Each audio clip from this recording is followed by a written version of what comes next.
Explains.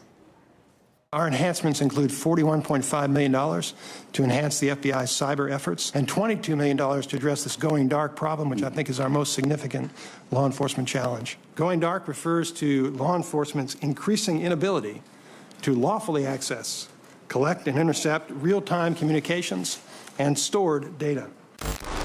Now, this all sounds really complicated, like the kind of thing that can only be of concern to tech-savvy teenagers and geeks. Well, that couldn't be further from the truth. The Deputy U.S. Attorney General wants to spend millions of dollars to fight against encryption. So what is encryption? Encryption is the process of encoding a message or data in such a way that only authorized parties can access it. All the major messengers, WhatsApp, Telegram, you name it, are encrypting chats. This prevents the messages you send and receive from being intercepted by others. So why is the Department of Justice seeking to meddle in a thing that works so well? Terrorism. Turns out that ISIS has been using encrypted messages when planning and carrying out their attacks, and to spread their propaganda, knowing that the information won't get into the hands of those who want to stop them. So cracking down on encryption is not just a U.S. thing. At the moment, much of this traffic is difficult for our security agencies to decrypt. The privacy of a terrorist can never be more important than public safety. Never.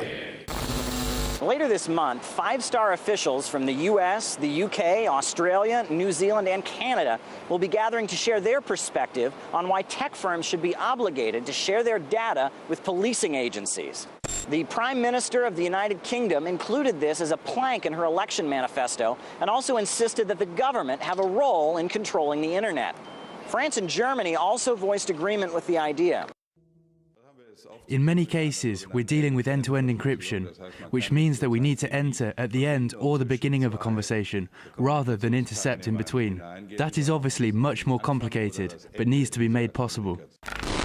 We are in a situation with our government where they know everything about us, and we know nothing about what the government is doing. They have the right to privacy and secrecy, but the individual does not anymore. Terrorists and other criminals will always use all kinds of technologies to enable their activities. I mean, terrorists use drones, terrorists use GPS receivers. What are we supposed to do about that? Should we stop selling GPS? We have to accept that when we deploy a technology that's to the benefit of all of society, that some bad people are going to use it.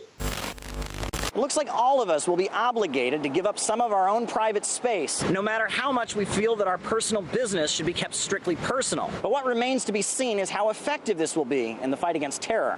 Caleb Maupin, RT, New York.